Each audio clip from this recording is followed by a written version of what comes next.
puedes tomar como título Dios, bueno, una pregunta. ¿Dios es tu padre o tu proveedor?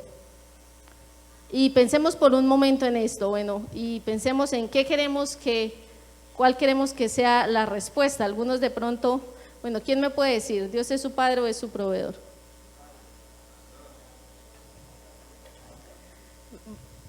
Las dos, ¿cierto? Es lo primero que se nos viene a la cabeza, ¿cierto? Dios es generalmente lo primero que pensamos, Dios es nuestro Padre, es nuestro proveedor, pero realmente nosotros podemos tener a Dios como nuestro Padre o como nuestro proveedor. ¿En qué sentido?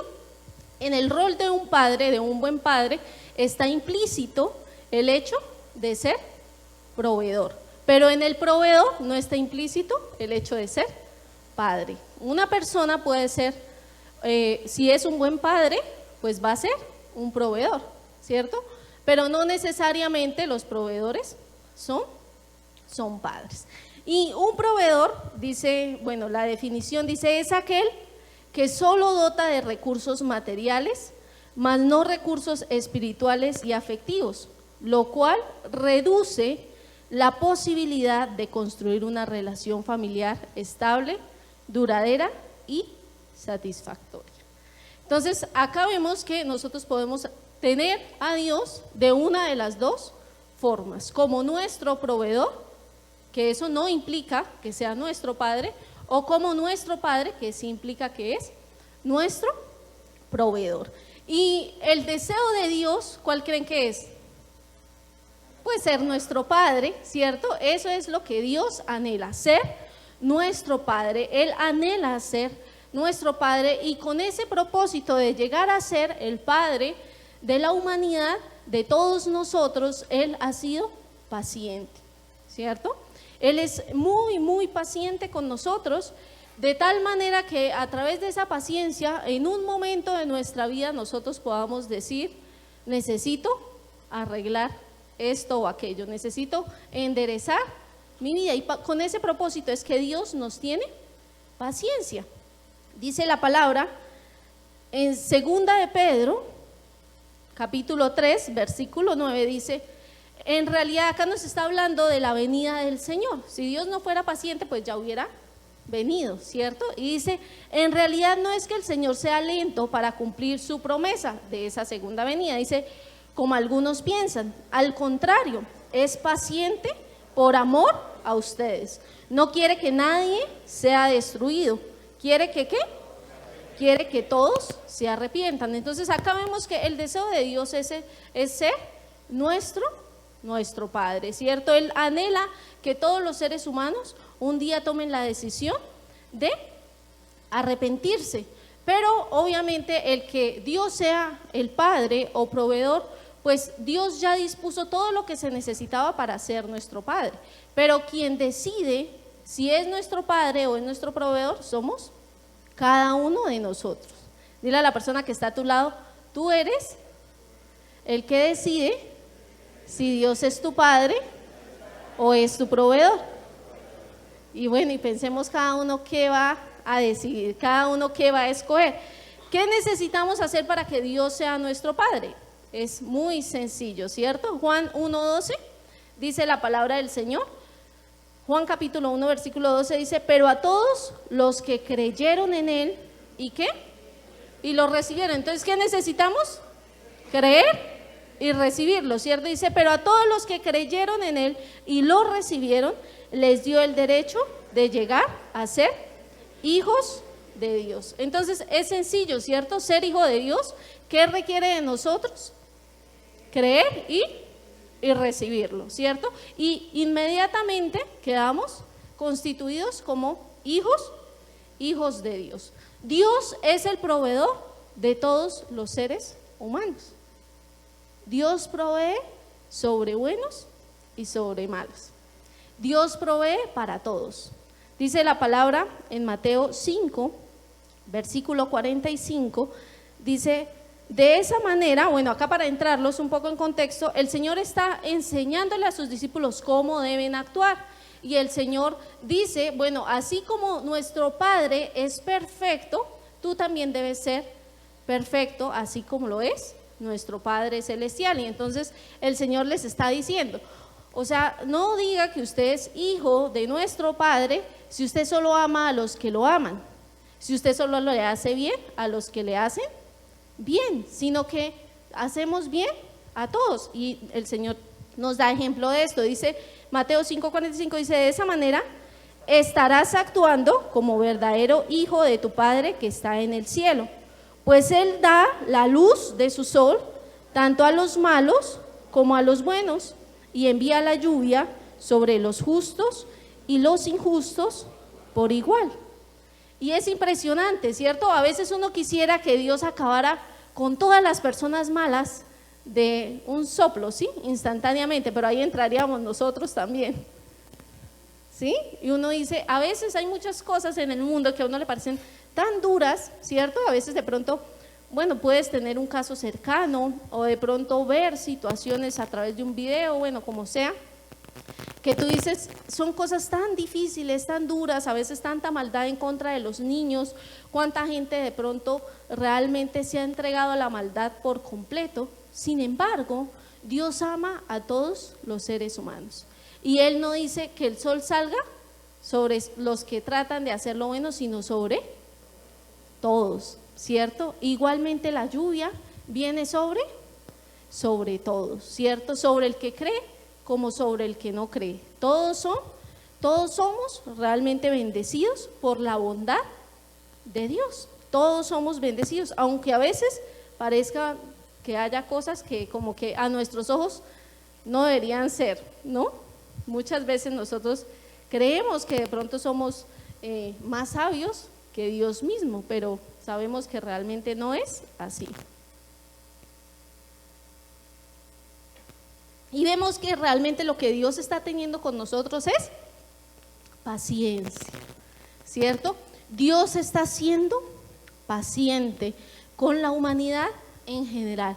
Dios anhela que esa persona tan mala, tan malvada, un día pueda tener la oportunidad de arrepentirse, así como cada uno de nosotros la hemos tenido y la tenemos, amén, de poder arrepentirnos. Dios desea que ese paso lo dé todo el mundo. Entonces Él es paciente, ¿cierto? Él es perfecto y nos ama de una manera profunda, ¿cierto? Él anhela que nosotros podamos volver a Él, que podamos mirarlo a Él, que podamos enderezar nuestros caminos torcidos y volver nuestro corazón a Él.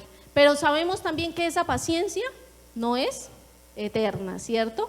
Esa paciencia se agota, ¿cierto? La paciencia del Señor tiene un término, tiene un límite, y Él no va a tolerar el pecado eternamente, ¿cierto? Sino que el pecado un día tendrá su fin. Y dice Mateo 24, de hecho el Señor deja señales para anunciarnos y para que, digamos, de manera amable podamos arrepentirnos. Y Él da acá en Mateo 24 en general, da varias señales a sus discípulos, porque ellos están inquietos y dicen, bueno, ¿cómo vamos a saber el día en que llegue el fin? Y acá vamos a leer algunos. Bueno, Él habla de que habrán guerras, pero que hay rumores de guerras, bueno, que habrá hambre, peleas entre naciones, guerras entre naciones, que se levantará una nación contra otra, pero que ahí aún no será el fin. Dice el versículo 24, capítulo 24, versículo 10, dice, muchos se apartarán de mí. Esto va a pasar al final de los tiempos. ¿Será que está pasando ahora? Dice, muchos se apartarán de mí, se traicionarán unos a otros y se odiarán. Aparecerán muchos falsos profetas y engañarán a mucha gente. Abundará el pecado por todas partes y el amor de muchos se enfriará. Pero el que se mantenga firme hasta el fin será salvo. Y se predicará la buena noticia acerca del reino de Dios por todo el mundo, de manera que todas las naciones la oirán y entonces vendrá el fin. Y dice ahí más adelante el versículo 21, dice, pues habrá más angustia que en cualquier otro momento desde el principio del mundo, y jamás habrá una angustia tan grande. De hecho, a menos que se acorte ese tiempo de calamidad, ni una sola persona sobrevivirá, pero se acortará por el bien de los elegidos de Dios, ¿cierto? Dice la palabra que vamos a vivir momentos bastante difíciles, ¿cierto? Y uno ve cómo la maldad continuamente está aumentando, ¿cierto? Cómo con una velocidad tan tremenda se están normalizando cosas que sabemos que no están bien, pero cada vez el mundo quiere hacerlas parecer y ver como algo completamente normal, ¿cierto? Y dice la palabra que esos tiempos difíciles van a ser acortados por amor a los elegidos, ¿cierto? Porque el amor de Dios realmente permanece y es infinito, es muy grande. Y si nosotros vemos a esta pregunta, si Dios es nuestro Padre o nuestro proveedor, creo que todos en nuestra vida buscamos a Dios como proveedor, en primer lugar.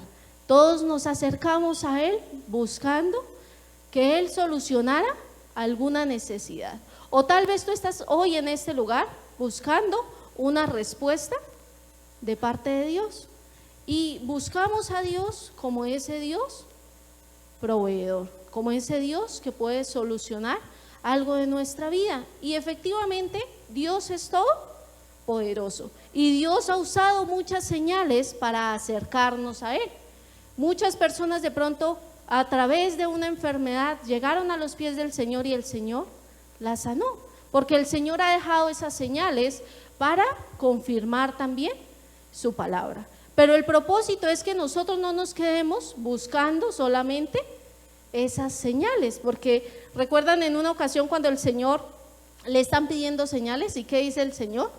No se les va a dar ninguna señal más, ¿cierto? Solamente la de Jonás, ¿cierto? Y él los exhorta, sí. Y llega un momento en nuestra vida en donde necesitamos tomar una decisión de buscar a Dios seguirlo buscando como nuestro proveedor y teniéndolo como nuestro proveedor, o tomar la decisión de decir, yo soy parte de la familia de Dios, yo soy su hijo y quiero que Él sea mi padre. Para ser exitoso en esta vida, realmente no se necesita de la mano de Dios. Hay muchas personas que no lo conocen y tienen éxito terrenal, ¿cierto? Hay muchas personas con muchos recursos económicos que no buscan a Dios. Hay otras personas que sencillamente sin saberlo aplican principios bíblicos, pero que ni siquiera lo saben y les va bien en muchas cosas. Y una persona, dice la palabra, podría ganar incluso el mundo entero. Pero ¿de qué sirve esto si al final su alma se pierde, ¿cierto? ¿De qué sirve ganar el mundo entero si se pierde el alma? ¿Acaso que todos sabemos qué nos llevamos? Ni siquiera la ropa con la que nos morimos la escogemos, ¿cierto? Yo recuerdo mi abuelita, ella tuvo muchos años guardado un vestido con el que quería que la enterraran y se murió y no la enterraron con ese vestido. Y lo tuvo muchísimo tiempo, ¿sí? Porque ella pensaba, el día que el Señor me resucite, yo quiero estar vestida de blanco, pero no, la enterraron con un vestido rojo, ¿sí? Entonces ni siquiera uno puede decir eso. Era un deseo que ella tenía. Uno sabe que obviamente el Señor hace todo completamente nuevo y que este cuerpo corruptible pues realmente perecerá, como dice su palabra, y que el cuerpo que el Señor nos da es un cuerpo incorruptible, ¿cierto? Pero entonces vemos que realmente absolutamente nada nos llevamos de esta tierra, absolutamente nada.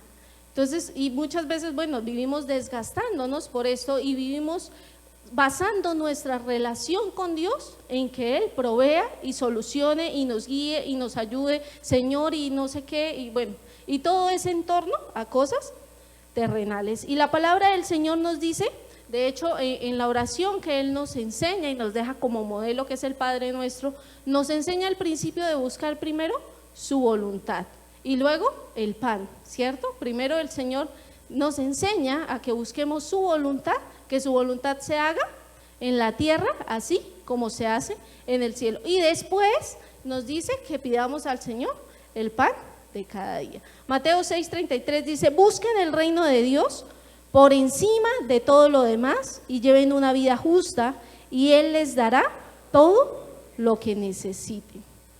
Entonces, cuando Dios dice que Él nos dará todo lo que necesitemos, no es que Dios va a suplir y a cumplir todos nuestros caprichos, porque cuando nosotros tomamos la decisión de buscar primeramente el reino de Dios, estamos decidiendo en que Dios sea nuestro Padre, y como es nuestro Padre, pues el Padre ama, ¿cierto? Si un Padre terrenal ama, ¿cuánto más nuestro Padre perfecto? Y un Padre bueno en esta tierra forma en ese amor, ¿cuánto más nuestro Padre perfecto forma también en medio de ese amor, ¿cierto? Entonces vemos que buscamos primeramente el reino de Dios y todo, dice la palabra del Señor, que el Señor suple todo lo que necesitamos. Hay muchas cosas que para nosotros pueden ser una necesidad, pero Dios sabe si lo son realmente o no lo son, ¿sí? Mi hijo, por ejemplo, siente la necesidad de tener un celular, ¿sí? Nosotros como padres podemos dárselo, pero no se lo damos. Y Dios es así. Dios podría darnos todo lo que se nos pase por la cabeza. Puede hacerlo, porque es Dios. Pero Él sabe realmente qué necesitamos y qué no necesitamos, ¿sí? Entonces Él sabe realmente lo que nosotros necesitamos. Y si nosotros pensamos en un buen padre da alimento, da vestido, da techo, da todo lo que el hijo necesita. Es un padre que provee en lo físico, pero también en lo espiritual, en lo emocional. Y es en Dios, cuando nosotros lo recibimos como Padre, en donde podemos sanar todas nuestras heridas del pasado, donde podemos ser llenos realmente en nuestras emociones, en nuestros sentimientos, es donde realmente somos satisfechos. Amén. Dice la palabra, y vayamos juntos a Deuteronomio, capítulo 30, versículo 19 y 20. Dios siempre nos da la capacidad de decidir. Dice la palabra: hoy te he dado a elegir entre la vida y la muerte, entre bendiciones y maldiciones. Ahora pongo el cielo y la tierra como testigos de la decisión que tomes. En ese amor Dios nos da esa libertad para decidir. Dice: ay, si eligieras la vida para que tú y tus descendientes puedan vivir. Puedes elegir esa opción al amar y obedecer y al comprometerte firmemente con el Señor tu Dios. Esa es la clave para tu vida, y si me amas y obedeces al Señor, vivirás por muchos años en la tierra que el Señor juró dar a tus antepasados, Abraham, Isaac y Jacob. Y es una decisión que está en las manos de todo ser humano, ¿sí?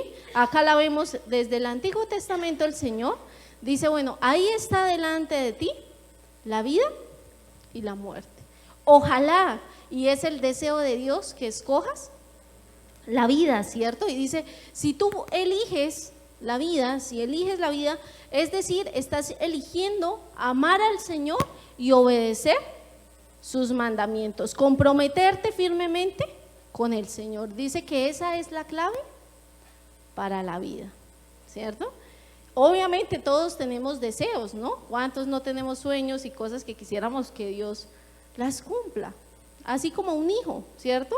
Gaby anhela que le compremos que un reloj inteligente, un celular, bueno, eso que no quiere, un Xbox, de todo quisiera él, ¿sí? Y hay momentos en que uno dice: no es el momento, ¿cierto? O no lo necesitas, definitivamente eso no, o más adelante. Y si eso lo hacemos nosotros como humanos, pues cuánto más Dios, ¿cierto? Que te puede decir: sí, listo, de una vez o para más adelante, Dios que conoce, o definitivamente no, ¿cierto? Y esa es la labor de un padre, ¿cierto? De un buen padre. Y cuánto más nuestro Padre, que es perfecto. Él siempre va a suplir siempre todo lo que sea una necesidad realmente para nosotros. Que habrán momentos en que de pronto, bueno, algunos, los que tienen hijos, ¿alguna vez su hijo se ha quejado de hambre? Que le dice, tengo hambre.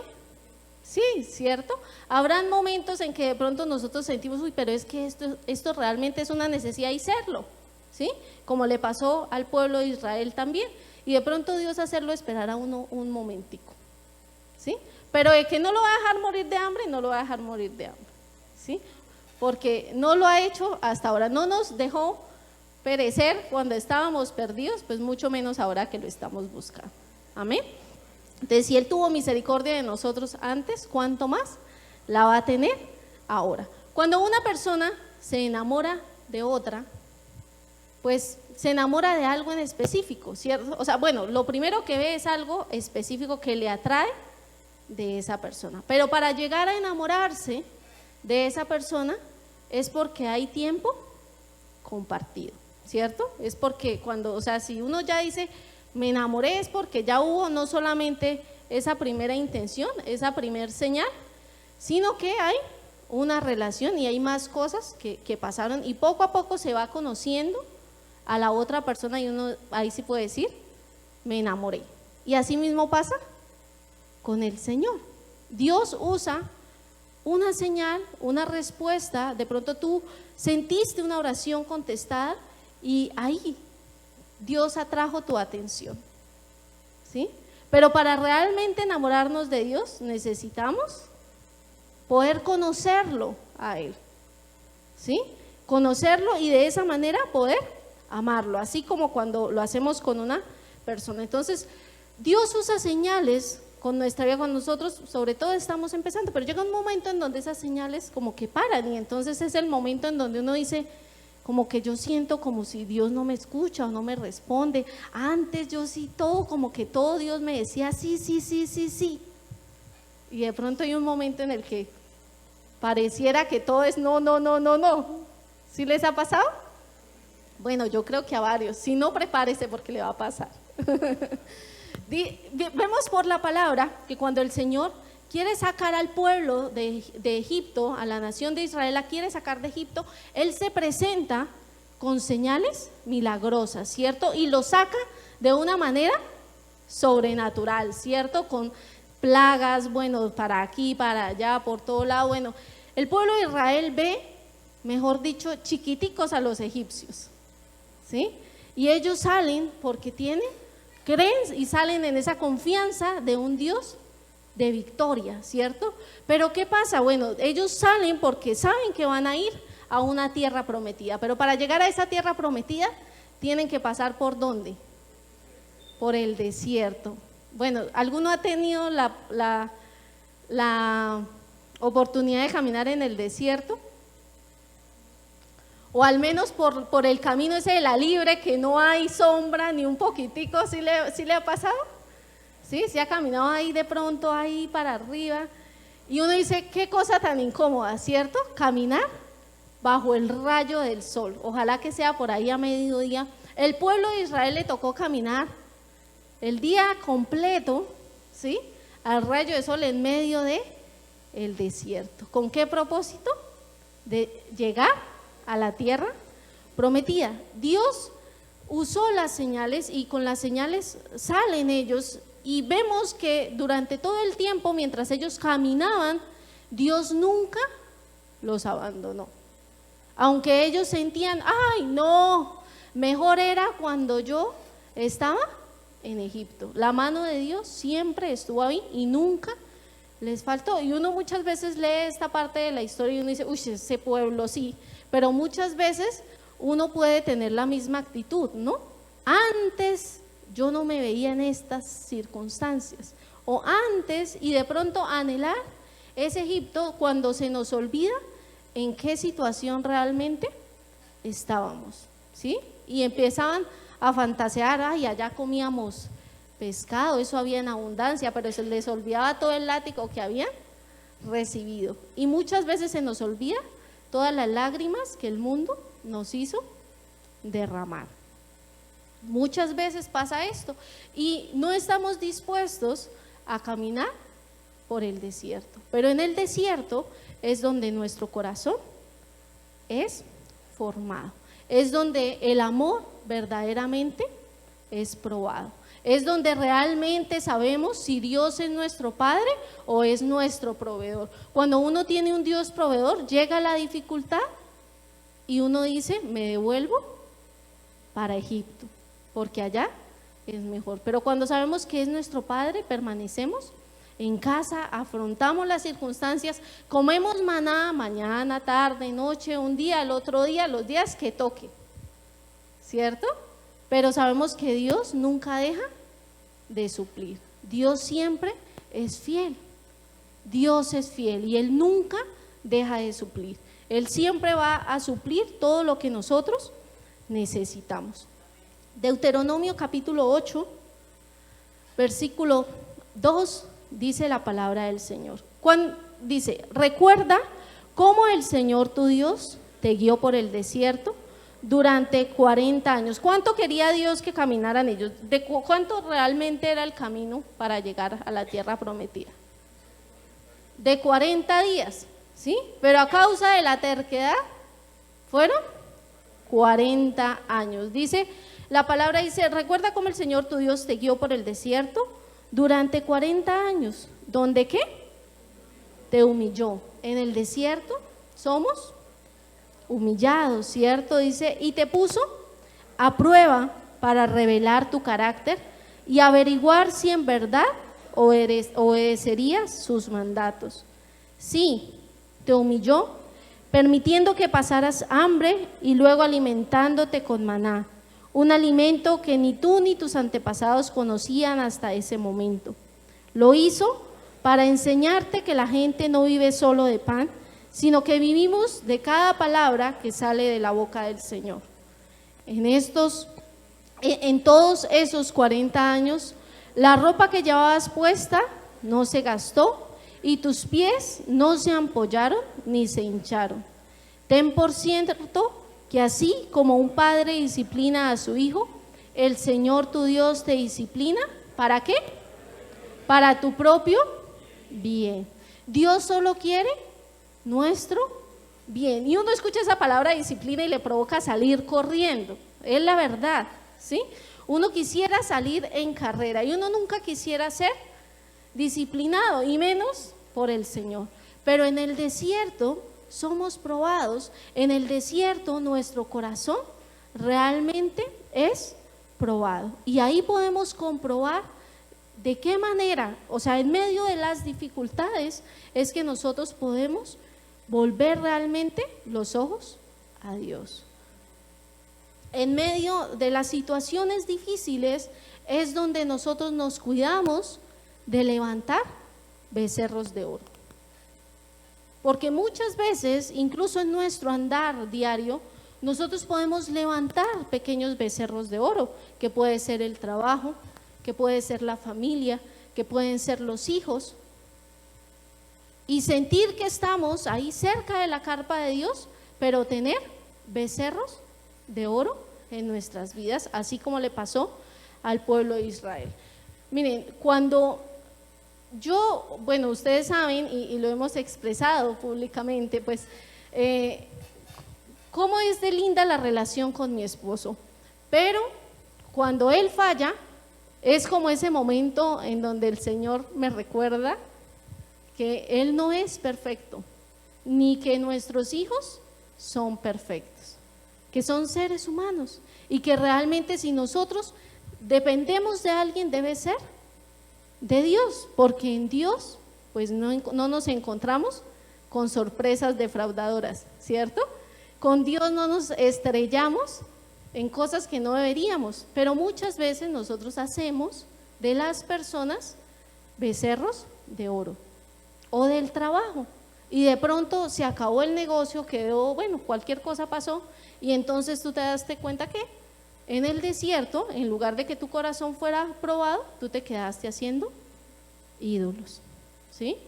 Y Dios anhela que nosotros podamos llegar a la tierra prometida y que en lo posible no nos tome 40 años, ¿sí? Sino que sean 40 días. Pero para que sean 40 días, pues nos toca caminar realmente con fe, ¿cierto? Confiar en el Señor, confiar, porque bueno, muchas veces de pronto usted dice, no, es que a mí me pasa una y vuelve y me pasa la otra y es lo mismo y es lo mismo, pues es porque no ha aprendido todavía de la misma circunstancia, y entonces Dios le toca permitir una vuelta y así durar la persona mucho tiempo. Entonces nosotros vemos que aún llegando a los caminos del Señor y habiendo decidido entregar nuestra vida al Señor, estamos en la capacidad de decidir en cada momento, cada instante. Nuestra vida son puras decisiones y cada decisión pues trae consecuencias. Nosotros decidimos y escogemos qué decisiones tomar, pero las consecuencias de esas decisiones, eso sí ya no nos corresponde a nosotros. Hay cosas que las sabemos, sin embargo nos metemos allá de cabeza, ¿cierto?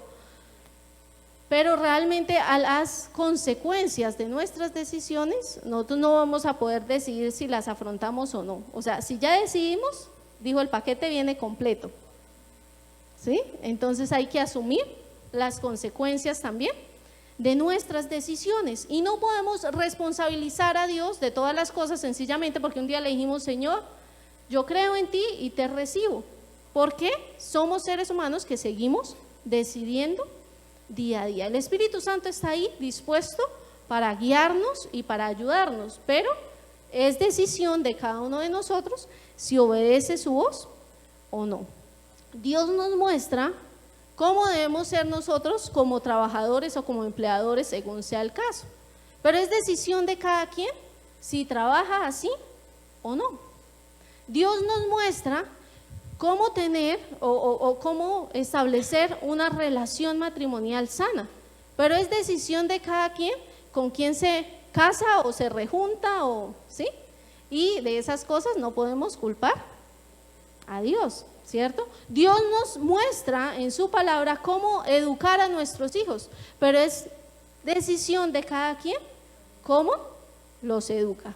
Dios nos muestra cómo administrar las riquezas terrenales en esta tierra y qué hacer, y nos dice, por ejemplo, usted no debe ser fiador, no debe deber a nadie más que el deber de amarse, pero es decisión suya cómo administra y cómo hace las cosas. El punto es que después no podemos echarle todo el pato a Dios de nuestras propias decisiones. Dice la palabra en Proverbios capítulo 19, versículo 3, dice, la gente arruina su vida por su propia necedad y después se enoja con el Señor. Impresionante, ¿cierto? Muchas veces somos nosotros los que tomamos decisiones equivocadas y después, ay Dios mío, pero ¿por qué me pasa esto a mí? ¿Cierto? Es que el Señor me está pasando por fuego. ¿Y quién se metió allá en la candela? Uno mismo, ¿cierto? Que por misericordia del Señor, Dios dice, aunque pases por el fuego, el Señor nos sostiene, ¿cierto? Pero muchas veces somos nosotros mismos los que nos botamos allá en la hoguera, ¿sí? Por nuestras propias decisiones,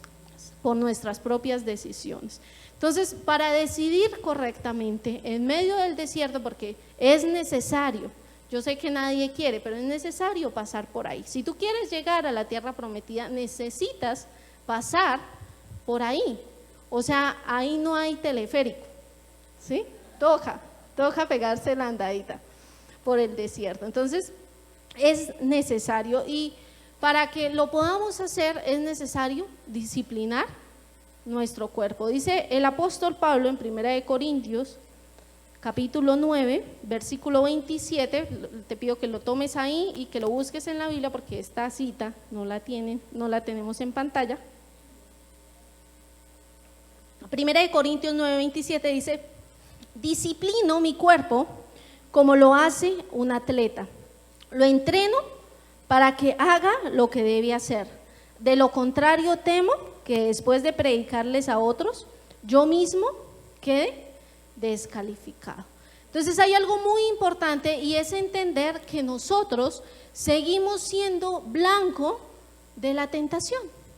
Y la tentación viene de nuestros propios deseos. Eso nos enseña la palabra del Señor en Santiago capítulo 1. La tentación proviene de nuestros propios deseos. Es por eso que lo que puede ser tentación para mí no lo es para el hermano Jaime. ¿Sí? Porque la tentación viene de acuerdo a las puertas que yo he abierto en mi pasado. Entonces, por ejemplo, una persona que nunca le ha abierto la puerta al alcohol, pues no lo van a tentar con un trago, porque no ha abierto la puerta. Pero una persona que un día abrió esa puerta y empezó a beber y encontró placer en ello, porque olvidaba sus penas y olvidaba hasta dónde vivía y cómo se abría la puerta y todo olvidaba, entonces pues puede ser una tentación también el hecho de caer en el alcohol nuevamente, ¿cierto? Entonces, de acuerdo a las puertas que nosotros abrimos en nuestro pasado, las cosas pueden ser una tentación o no. La tentación no viene de Dios. La palabra del Señor dice que Dios no tienta a nadie. La tentación no proviene de Dios. La tentación no viene del Señor. Entonces, vemos que la tentación viene desde nuestros propios deseos, ¿cierto? Bueno, les voy a leer Santiago 1:12, dice: Dios bendice a los que soportan con paciencia las pruebas y las tentaciones, porque después de superarlas recibirán la corona de vida que Dios ha prometido a quienes lo aman. Y ahí más adelante ustedes van a leer más sobre la tentación, Santiago 1:12, ahí de para abajo. Y vemos que dice la palabra del Señor: ¿quiénes recibirán la corona de vida? Quienes soporten las pruebas, ¿cierto? Quienes en medio del desierto sean realmente pasados por ahí y superen las pruebas. Dice que esas personas que soportan con paciencia las pruebas y las tentaciones, después de superarlas, recibirán la corona de vida que Dios ha prometido, ¿cierto? Entonces es hermoso ver cómo Dios está dispuesto incluso a luchar junto a nosotros con esas cosas que ni siquiera Dios tiene nada que ver, sino que fueron puertas que nosotros mismos abrimos, pero Dios está ahí para guiarnos, para sostenernos, para ayudarnos. ¿Cuál es nuestra tarea? Dejarnos guiar, aprender a ser sensibles a la voz del Señor, dejarnos formar, porque Dios es un Padre que forma porque ama, ¿sí? Dios nos forma porque nos ama. Dile a la persona que está a tu lado: Dios te forma porque te ama.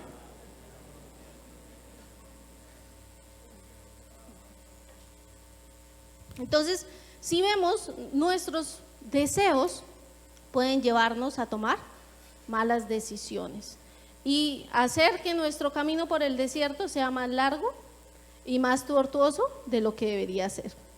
Tú puedes decidir quejarte cada día o confiar en la providencia de Dios cada día también, ¿sí?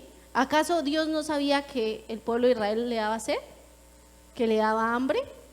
Dios no proveyó todas las veces que ellos necesitaron tomar agua y alimentarse. Hasta uno que otro capricho, ¿cierto? Porque, ay no, ya estamos cansados del maná, Señor, ¿cierto? Queremos carne, y entonces el Señor manda un montonero de codornices, porque Dios es consentidor también, ¿cierto? Dios nos ama, nos apapacha, como, bueno, ese Padre perfecto, ¿cierto? Y Él nos ama de una manera muy especial y también nos consiente, nos apapacha, cumple algunos de nuestros caprichos. Obviamente hay momentos en que toca decir no, ¿cierto? Pero no deja de ser Padre.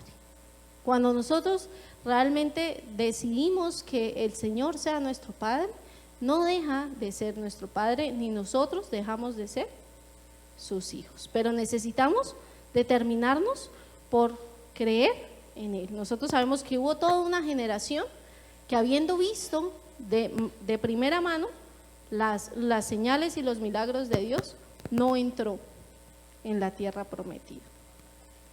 Pero Dios anhela que tú y yo seamos de los que sí entramos.